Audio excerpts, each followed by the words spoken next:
वो कहती हैं कि स्टूडेंट्स जो है वो गटर हैं। ये पूरी जनरेशन जो है वो एक गटर है, नाली के कीड़े हैं। जिस तरीके से उनके वर्ड्स हैं एज अ वो इस टाइम पर बीजेपी में एक पद पर है। और कंगना रनौत एक तरीके से अपनी बात कह रही थी। वो कह रही थी इस तरीके की लड़कियां कभी गृहिणी नहीं बन सकती। She can't be a house wife. हमें हाउस वाइफ बनना क्यों है? क्या हम हाउस वाइफ बनने के लिए यहाँ पर आए हैं? हम जो है वो प्रोटेस्ट करना हमारा राइट है और हम सरकार के खिलाफ आवाज उठाएंगे। वास्तव में महिलाओं के लिए उनके बारे में सोचती हैं कुछ कहने से पहले कि आपके वर्ड का कितना बड़ा इम्पैक्ट है पब्लिक फिगर होने के नाम पे। तो वो मतलब उनका तो सारे मुद्दों से मुझे लगता है पीछा छूट गया है। चाहे रेप हो चाहे कुछ भी हो, वो हमेशा उल्टी बातें ही करती है। ये इनके चरित्र का अनावरण हो रहा है कि इनकी राजनीति भटकावे और भड़कावे की तो है ही। ये इस देश में महिला विरोधी हैं, ये छात्र विरोधी हैं। ये सिर्फ छात्र विरोधी भी नहीं है, सिर्फ युवा विरोधी भी नहीं, सिर्फ महिला विरोधी नहीं, ये इस देश के तमाम छात्रों और युवाओं के भविष्य विरोधी लोग हैं। क्योंकि आप तो एक चलचित्र से, सिनेमा से आ गई, आप तो सिनेमा जगत से आ गई और वहां से पॉपुलरिटी करके आप सांसद बन गई। उनसे पूछे जैन जी से जो दिन रात एक कर देते हैं सफलता पाने के लिए। उन जैन जी से पूछिए जो 12 से 18 घंटे पढ़ता है, उसके बाद उसको रिजल्ट मिलता है पेपर लीक। उन जैन जी से पूछिए जाके जो धूप में और बारिश में, आंधी में, तूफान में सड़कों पे था, वो हक के लिए था। उन जैन जी से पूछिए। जिस तरह कंगना रनौत ने जो बयान दिया है और साफ तौर पर आप लोग 35-36 दिन या प्रोटेस्ट पर बैठे रहे, और जिस तरह से आपको जेनजी को एक तरीके से जो है जो उनके बयान है वो कहने लायक भी नहीं, तो क्या कहेंगे उसको लेकर आप? हम यही कहेंगे कि देश भर में पहले छात्रों पर लाठीचार्ज कीजिए, फिर न्याय पसंद शांतिपूर्ण छात्र युवा आंदोलन के दबाव में आप एक बेयर मिनिमम इस्तीफा दे देते हैं और एक हाथ से इस्तीफा और दूसरे हाथ से आप गिरफ्तारी और एफआईआर दे रहे हैं छात्रों को। आपको लग रहा है कि रिटर्न गिफ्ट में आप जो एफआईआर दे रहे हैं, दमन दे रहे हैं। हम हर उस छात्र जो बिहार से, महाराष्ट्र से, असम से, देश के अलग अलग हिस्सों से जिसको डराया धमकाया जा रहा है, एफआईआर की जा रही है, उसके साथ कंधे से कंधा मिलाकर खड़े हैं। हम इनको कहना चाहते हैं कि आपकी अनुमति से आंदोलन शुरू नहीं हुआ था। आपके दमन से और आपके तमाम शर्मनाक अनर्गल बयानबाजी से हम डरने वाले नहीं, झुकने वाले नहीं, हम हटने वाले नहीं पीछे। इनके आरएसएस के टीजी मोहनदास एक बहुत ही शर्मनाक, बहुत ही बेहद छिछली, मतलब बेहुदी स्टेटमेंट देते हैं, जिस पर बात करना भी हमें मानजनक लगता है। कहते हैं कि अगर वो सत्ता में होते, उनके हाथ में पावर होती, वो हर एक प्रोटेस्टर को शूट कर देते। और जो फीमेल प्रोटेस्टर्स हैं कह रहे हैं कि हम रेप इनवाइट कर रहे हैं, हम रेप इंजॉय करेंगे। और इसी को थोड़ा दूसरे तरीके से, दूसरे शब्दों में रिफ्रेज करते हुए इनकी एक सांसद कंगना रनौत हम मतलब जो लाठी गोली खा रहे हैं, टीयर गैस झेल रहे हैं, पट्टी बंधवा कर भी, सिर में पट्टी बंधवा कर भी, फिर भी जुटे हुए हैं, नौकरी छोड़ के तमाम संघर्ष लड़कर भी अपनी आवाज उठा रहे हैं। उनको जनरेशन गटर तो बुला ही रही हैं, कह रही हैं कि हम महिलाएं होम मेकर बनने के भी काबिल नहीं है। हम परवरिश पर भी सवाल उठाया, परवरिश पे भी सवाल उठा रहे हैं, कह रहे हैं हम किसी काबिल नहीं है। इनसे पहली बात तो ये पूछना चाहते हैं कि जब छात्र, युवा और आम फीमेल इस देश की सड़क पर उतरकर जब आवाज उठाती हैं, तो लाठी गोली इनके लिए काफी नहीं पड़ता है। ये बलात्कार की भाषा पर उतर आते हैं, ये स्त्री हिंसा और स्त्री यौन हिंसा की भाषा पर उतर आते हैं। ये हमें दिखाई पड़ रहा है कि ये, हम हैरान नहीं है, ये इनके चरित्र का अनावरण हो रहा है कि इनकी राजनीति भटकावे और भड़कावे की तो है ही। ये इस देश में महिला विरोधी हैं, ये छात्र विरोधी हैं। ये सिर्फ छात्र विरोधी भी नहीं है, सिर्फ युवा विरोधी भी नहीं, सिर्फ महिला विरोधी नहीं, ये इस देश के तमाम छात्रों और युवाओं के भविष्य विरोधी लोग हैं।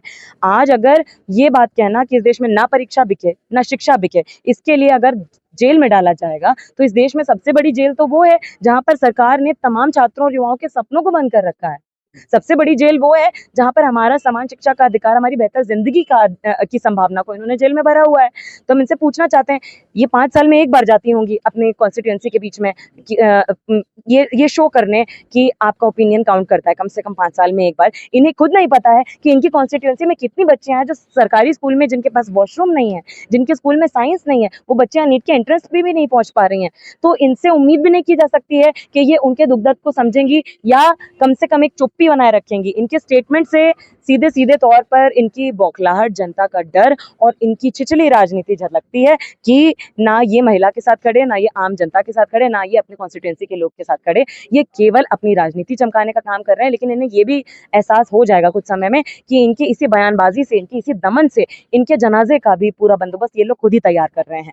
सरकार तो जो खौफ में है समझ चुकी है कि यहाँ पर युवाओं ने केवल मंत्री जी के इस्तीफे की नहीं, केवल प्रधानमंत्री के भी इस्तीफे की नहीं, शिक्षा में बुनियादी बदलाव का हुंकार छेड़ दिया है कि संसद ने तो सारी जिम्मेदारी सांसद कंगना जी के कंधे पे तो नहीं छोड़ सकते। वो तो कभी नहीं कहेंगी कि उनके परिवार के बच्चे और मंत्री जी के बच्चे जिस स्कूल में पहुंच रहे हैं, इस देश का बहुसंख्यक बच्चा वहां नहीं पहुंच पा रहा है, मंडी के आम परिवारों का बच्चा नहीं पहुंच पा रहा है स्कूल में, उसके तो स्कूल में वॉशरूम ही नहीं है, उसके स्कूल में साइंस नहीं है, 5-5 महीने बच्चियों के पास बुक्स नहीं है। ये समस्या से वो अवगत नहीं होंगी क्योंकि वो तो महलों में बैठे हुए हैं, उनका बैंक बैलेंस हर दिन बढ़ रहा है। तो वो जब संसद अपनी पूरी जिम्मेदारी छोड़ चुकी है तभी सड़क संसद बनी है ना इस देश में। आज देश में एक जंतर मंतर तो है नहीं, ये डरे हुए हैं कि जनता के छात्रों के अंदर का डर भी खत्म हो गया है। अब लाठी गोली खाकर भी इनको दबाया नहीं जा रहा, ये और मजबूत हो रहे हैं, इस बात से सरकार डरी हुई है और इनके सबके बयानों में और इनके दमन में इनकी झुंझलाहट हमें दिखाई पड़ रही है। हम इससे यही कहना चाहते हैं कि आंदोलन आपकी अनुमति से नहीं शुरू हुआ था, आपके दमन से रुकने वाला नहीं, खत्म होने वाला नहीं। हर छात्र को, युवा को जिसको आपने गिरफ्तार किया है, रिहा कीजिए। आप जो कह रहे हैं कि पहले से एफआईआर है, अरे पहले से एफआईआर कौन सी है? 24 में नीट का पेपर लीक होता है तब भी हमने प्रदर्शन किया था, तब भी आपने एफआईआर की थी, हम पे वो वैलिड एफआईआर थी। तो सीधी सीधी बात ये है कि तमाम तंत्र इन्होंने लगाया हुआ है कि किस तरीके से आम छात्रों, युवाओं को, न्याय पसंद आवाजों को दबाया जा सके। इनको बताने की जरूरत है आज कि हमें आपका ये स्टेटमेंट नहीं चाहिए, आपका ये महिला विरोधी आम जनता पर हिंसा भड़काने वाला ये आपका स्टेटमेंट नहीं चाहिए। जवाबदेही भी आप नहीं तय कर सकते, अपनी कुर्सी छोड़ दीजिए, क्योंकि आज ये जन आंदोलन की शक्ल जो ले चुका है आंदोलन, इसकी जिम्मेदारी अब आज छात्रों ने, युवाओं ने अपने कंधों पर ली है, इस स्तर पर ली है कि आप देखिए एमपी में अलग अलग जगहों पर स्कूलों में छात्र प्रदर्शन करने लग गए हैं। वो क्या फंडेड लोग हैं, वो क्या, मतलब उसको भी आप जनरेशन गटर बता दीजिए। जो छात्र एमपी में आज स्कूलों में गेट पर बैठे हुए हैं, सारे बच्चे कह रहे हैं कि हमारे खाने में जो कीड़ा निकल रहा है, हमारे स्कूल का टीचर और प्रिंसिपल भी यही खाना खाए तब हम खाएंगे। तो वो जनरेशन गटर है। जो बच्चियां यहाँ पर कह रही हैं, यहाँ से लेकर अलग अलग हिस्सों में, कि आपने हमें किताब नहीं दी, आप हमें टीचर भी नहीं दे पा रहे हैं, आप हमें साइंस नहीं दे पा रहे, लैब नहीं दे पा रहे, कंप्यूटर नहीं दे पा रहे, तो आप कम से कम वॉशरूम भी हमें नहीं दे रहे। वो बच्चियां जनरेशन गटर हैं। वो बच्चियों को आप कह रहे हैं कि ये होम मेकर बनने के भी लायक नहीं है। अरे आज अगर सावित्रीबाई फूले और भगत सिंह हमारे बीच में होते तो ये लोग तो उनको भी 4 बातें बोलने में पीछे नहीं हटते। तो सीधे सीधे इन्हें बता दें, हम सावित्रीबाई फूले, भगत सिंह की विरासत रखने वाले लोग हैं। आप इन सब बयानबाजियों से अपना ही चेहरा, अपना ही चरित्र साफ कर रहे हैं। आंदोलन को तो जनता ने देख लिया है, देश ने देख लिया है। अब पूरा देश परीक्षा से लेकर शिक्षा की जो बिक्री हो रही है उसको खरीद फरोख्त का मामला ना बना रह सके, शिक्षा परीक्षा दोनों को मुनाफे के बाजार के चंगुल से हम निकाल पाए। वो संघर्ष, बुनियादी बदलाव का संघर्ष अब जनता छेड़ेगी। जनता का आंदोलन किसी मसीहा, किसी मुक्तिदाता के भरोसे नहीं है। अब जनता खुद जमीनी स्तर पर उतरकर देश के अलग अलग हिस्सों में इन असल मुद्दों को शामिल करेगी। ना रनौत ने जिस तरह से आप लोगों के प्रोटेस्ट के बारे में कहा और आप लोगों को क्या कुछ कहा, आपने सुना होगा, क्या कहेंगे उसको? तो उन्होंने अपनी क्रेडिबिलिटी उसी दिन खो दी थी जब उन्होंने ये कहा था कि हमारे देश को आज़ादी 2014 में मिली। सबसे पहली बात तो जितने सारे हमारे जो स्वतंत्रता सेनानी हैं, है ना, जो समाज और धर्म सुधार आंदोलन हुआ था 19वीं सदी में, राजा राम मोहन रॉय वगैरह लोगों से लिए शुरू होते तक हजारों हमारे लीडर थे। उन्होंने, उसके अलावा जो किसान, मजदूर, जनजाति जिन्होंने आंदोलन किया 150 साल, तब जाके हमें जो आज़ादी मिली थी, उसको जब उन्होंने ऐसे खारिज कर दिया तो उस इंसान की बात का मुझे लगता है सीरियसली लेना, और वो भी उतने लोगों का, लाखों लोगों का संघर्ष की तुलना आपने किससे की? तो बीजेपी पार्टी जो आरएसएस जो रिस्पॉन्सिबल था हमारे राष्ट्रपिता के हत्या पे, आपने, मतलब मुझे लगता है उससे आगे तो उनके लिए जवाब ही नहीं। उस इंसान की बात को सीरियसली लेने का मतलब है, मतलब क्या ही बोलूं मैं, आप एंटी नेशनल वगैरह पर उसकी बातों को सीरियसली ले रहे हो। महिला होकर वो इस तरीके की उन्होंने टिप्पणी की है, जो बच्चे हैं, जो जेंजी हैं, उनकी माओ को लेकर भी टिप्पणी की है उन्होंने, उसको लेकर तो वही है ना कि देखिए, महिलाएं ही जो सफल होती हैं वही महिला आंदोलन और नारीवादी और इन सब मुद्दों पे नहीं टिकती। इसीलिए है कि जो महिलाओं की जो आज आप स्थिति देख पा रहे हैं कि जो महिलाएं सफल भी होती हैं, उनमें से कितनी % है जो वास्तव में महिलाओं के लिए, उनके बारे में सोचती हैं कुछ कहने से पहले कि आपके वर्ड का कितना बड़ा इम्पैक्ट है पब्लिक फिगर होने के नाम पे। तो वो, मतलब उनका तो सारे मुद्दों से मुझे लगता है पीछा छूट गया है। चाहे रेप हो, चाहे कुछ भी हो, वो हमेशा उल्टी बातें ही करती है इस देश में। तो उन्हें सीरियसली लेना चाहिए, उनको बिल्कुल सीरियसली नहीं लेना चाहिए, बल्कि उनको कोई फुटेज ही नहीं देना चाहिए। मुझे लगता है वो कुछ भी बोले, उनको मीडिया कवरेज ही मत दीजिए। मुझे लगता है वो सबसे बेस्ट सॉल्यूशन है। क्योंकि जितना उनको फुटेज मिलता है उनका धंधा चलता रहता है, उनका रोटी कपड़ा। तो वो ऐसे लोगों को फुटेज ही मत दीजिए, सबसे बेस्ट। मैम, कंगना रनौत ने जिस तरह से बयान दिया है, जेन जी को गटर जनरेशन बताया, साथ में परवरिश पर भी सवाल उठाए, क्या कहेंगे? कंगना रनौत की बात को तो मैं बिल्कुल तवज्जो नहीं देती हैं। वो जब मुंह खोलती हैं कुछ ना कुछ महाबेवकूफ़ी के वाक्य निकलते हैं उनके मुंह से कि 2014 के पहले फ्रीडम था ही नहीं इस देश में, है ना। और बिना वायलेंस के फ्रीडम कैसे मिल गया हमें 1947 में। इनको समझ ही नहीं आता है कि गांधी की क्या फिलॉसफी है, तो गोडसे की फिलॉसफी मानने वाली है। और इनके जो साथी हैं जिनको ये डिफेंड करती हैं, ये किस तरह की गंदी गंदी ट्रोलिंग करते हैं विमेन जर्नलिस्ट के साथ, आरपा खानम के साथ, और भी जितने भी और विमेन जर्नलिस्ट हैं, क्या क्या ट्रोलिंग करते हैं। मुझे खुद जब मैंने हम देखे यहाँ पे गाया उसके बाद इतने खराब गंदे भद्दे बलगा मेरे पास आ रहे हैं, मैं शेयर भी नहीं कर सकती उसको। तो ये उनको तो कोई क्रिटिसिज्म नहीं है, लेकिन जेन जी जिन्होंने बिल्कुल रिस्ट्रेंट के साथ वायलेंस अपने ऊपर सहा, उनको पीटा गया, उनको एक्सपायर्ड टीयर गैस उनके ऊपर डाली गई, पैलेट इंजरीज उनको हुई हैं, उसके बावजूद उन्होंने रिटेलिएट नहीं किया। वो पुलिस को बचा रहे थे, बल्कि कुछ और गुंडों से, कुछ गुंडे जो प्लांट हुए थे वो जानबूझ के पुलिस अपने आप को पत्थर करवा रही थी, क्योंकि पुलिस ने यहाँ पे एक ट्रक रख दिया था 20 जुलाई को सुबह सुबह, जिसमें पत्थर भरे हुए थे। तो वो चाह रहे थे कि कुछ लोग पत्थर फेंके जिससे हम जस्टिफाई कर सकें हमारा काउंटर अटैक, लेकिन वो हुआ नहीं, तो इनको जबरदस्ती करवाना पड़ा। तो जेन जी अगर ये एक्सप्लिसिट लैंग्वेज यूज करती है तो हम लोग शायद वो लैंग्वेज ना यूज करें, लेकिन ये जेन जी डरने वाली नहीं, इनकी लैंग्वेज आपस में ये लोग सब समझते हैं और उसमें हमें कोई एतराज करने की जरूरत नहीं है। उनका सेंटिमेंट समझिए, उनका गुस्सा समझिए, उनकी लाइव्स आप डिस्ट्रॉय कर रहे हैं, उनके लोग सुसाइड कर रहे हैं, उनके लोगों को मारा जा रहा है, वेंटिलेटर पे पड़े हैं, कोई किसी की पैलेट इंजरी है, आंख ब्लाइंड होने वाली है, ये सब चीजें उनके साथ हो रही है। उनके साथ जबरदस्त धोखा चल रहा है कि किस तरह से हर दूसरे साल आपकी लीकेज होती है और एग्जाम कैंसिल हो जाता है, चाहे वो एंट्रेंस एग्जाम हो एडमिशन के, चाहे वो रिक्रूटमेंट के एग्जाम हो।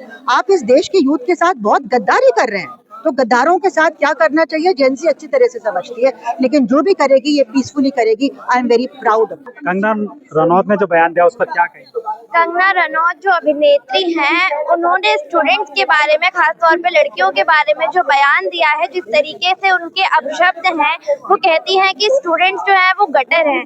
ये पूरी जनरेशन जो है वो एक गटर है, नाली के कीड़े हैं। जिस तरीके से उनके वर्ड्स हैं, वो इस टाइम पर बीजेपी में एक पद पर हैं और वो कहती हैं कि पीएम मोदी को जो है वो छात्र गलत भाषा यूज कर रहे हैं। उन्हें खुद सोचना चाहिए देश के युवाओं को वो किस लैंग्वेज से उनसे बात कर रही है, क्योंकि ये युवा जो है एक कॉकरोच कहने पे जब इतना उग्र होके ऐसा प्रोटेस्ट कर सकता है, तो इस तरीके की बात कहने से क्या नहीं कर सकता। और कंगना रनौत एक तरीके से अपनी बात कह रही थी, वो कह रही थी इस तरीके की लड़कियां कभी गृहिणी नहीं बन सकती, she can't be a housewife. हमें हाउसवाइफ बनना क्यों है? क्या हम हाउसवाइफ बनने के लिए यहाँ पर आए हैं? हम जो है वो प्रोटेस्ट करना हमारा राइट है और हम सरकार के खिलाफ आवाज उठाएंगे। हम कांग्रेस के खिलाफ आवाज नहीं उठाएंगे, क्योंकि हमने कांग्रेस को वोट देके इस टाइम कांग्रेस को सत्ता में नहीं लेकर आया। हम जिस सरकार को इस सत्ता में इस टाइम पे लेके आए हैं, हम उस सरकार से सवाल करेंगे, क्योंकि वो सरकार हमें जवाब दे। हाँ, कंगना रनौत ने क्या कहा, जो कहा है उसके बारे में क्या कहा? सर, कंगना रनौत ये 25 के बाद जो भी रिजाइन हुआ, यहाँ पे एजुकेशन सिस्टम के बारे में जो चल रहा था, मतलब यहाँ पे जो प्रोटेस्ट के लिए यहाँ पे जो सारी लड़कियाँ आई थी और भी जो मतलब दूर दूर से महिलाएं आई थी, उनको उन्होंने जन जी के गटर बोला गया, उनको कीड़े मकोड़े बोला गया। मतलब जो भी इज्जत देनी है वो इज्जत दे नहीं पा रहे हैं, कुछ भी वो बोले जा रही हैं। क्या कहेंगे आप, उनको कोई मैसेज देना चाहेंगे? सर, मैं यही मैसेज देना चाहती हूँ कि वो ऐसे नहीं बोलना चाहिए, क्योंकि एक वो सांसद हैं, उनको ऐसे नहीं बोलना चाहिए। अगर वो ऐसे बोल रही हैं तो हमारे आने वाले जनरेशन में वो कैसे सीख पाएंगे? क्योंकि उनको खुद अच्छा एक मैसेज देना चाहिए कि हमारे लिए स्टूडेंट इतना सब कुछ कर रहे हैं, तो आने वाले टाइम पे जो भी हो रहा है तो अच्छा होगा। लेकिन वो हम लोगों को गलत बोली, गटर का कीड़ा बोली, बहुत मतलब परवरिश के ऊपर हम लोगों के वो सवाल जवाब की, अपनी स्टेटस पे डाली। उनको ऐसे नहीं करना चाहिए, ये गलत है सर। क्या कहेंगे कंगना रनौत के बयान? कंगना रनौत, ये बीजेपी का कल्चर है, इस तरह का हरकतें जो बयानात वो दे रही हैं। यहाँ पे कौन है भाई? यहाँ पे 10th के बच्चे हैं, 12th के बच्चे हैं, जो घर से लड़के आ रहे हैं प्रोटेस्ट करने, क्योंकि वो परेशान है, सुसाइड कर रहे हैं। तुम्हें शर्म आनी चाहिए इस तरह के बयानबाजी से, चाहे कंगना रनौत हो या फिर मोहनदास RSS का, धर्मेंद्र प्रधान हो, सारे इसी तरह का बयानबाजी कर रहे हैं। क्या इस देश का स्टूडेंट्स क्या गटर का कीड़ा है? नहीं है भाई, स्टूडेंट्स पढ़ रहे हैं, स्टूडेंट देश का भविष्य है, शर्म करो थोड़ा। कंगना रनौत का जिस तरह से बयान आया उसके बाद तमाम जो प्रदर्शनकारी थे वो जो है उनमें गुस्सा है, क्या कहेंगे उनके बयान को लेकर? देखिए, कंगना रनावत जी जिस ग्राउंड से आती है, बैकग्राउंड से आती है, वो सिनेमा है और सिनेमा में कुछ भी सच नहीं होता है, सब चल चरित्र होता है और वो सिनेमा का तो उनको पूरा ज्ञान है नहीं, वो हमें यहाँ ज्ञान देने आ गई जैन जी को।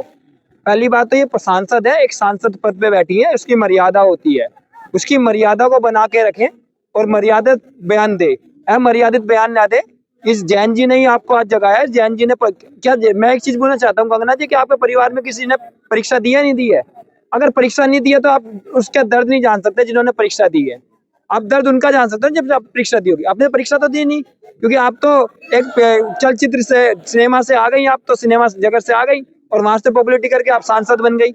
आपने कुछ ऐसा उनसे पूछे जैन जी से जो दिन रात एक कर देते हैं सफलता पाने के लिए, उन जैन जी से पूछिए जो 12 से 18 घंटे पढ़ता है उसके बाद उसको रिजल्ट मिलता है पेपर लीक। उन जैन जी से पूछिए जाके जो धूप में और बारिश में, आंधी में, तूफान में सड़कों पे था, वो हक के लिए था। उन जैन जी से पूछिए। आप ऐसे मर्यादित बयान ना दीजिए, अमर्यादित बयान ना दीजिए, मर्यादित बयान दीजिए। अगर आपको वाकई आप एक सांसद हैं तो सांसद की गरिमा होती है, एक संवैधानिक पद पर बैठी हैं आप और उस क्षेत्र का प्रतिनिधि करिए। यहाँ जैन जी के बारे में मत ज्ञान दीजिए, पहले आप अपने यहाँ के क्षेत्र के ज्ञान दीजिए। वहाँ क्षेत्र में सड़कें बनाइए, वहाँ पे हॉस्पिटल बनाइए, वहाँ पे स्कूल बनाइए, वहाँ पे कॉलेज बनाइए और उसके बाद हमें बयान देना यहाँ पे आके, ठीक है? आप पार्लियामेंट में तो मुद्दे उठाते नहीं, आप सांसद बनिए वहाँ की मंडी की या फिर वहाँ की भाजपा की सांसद बनी है, आप भारतीय जनता पार्टी की बनी है। आप सांसद कहाँ की बनी है? मंडी की बनी है ना, तो मंडी की जनता की आवाज उठाइए वहाँ पे जाके, भाजपा की भाषा मत बोलिए।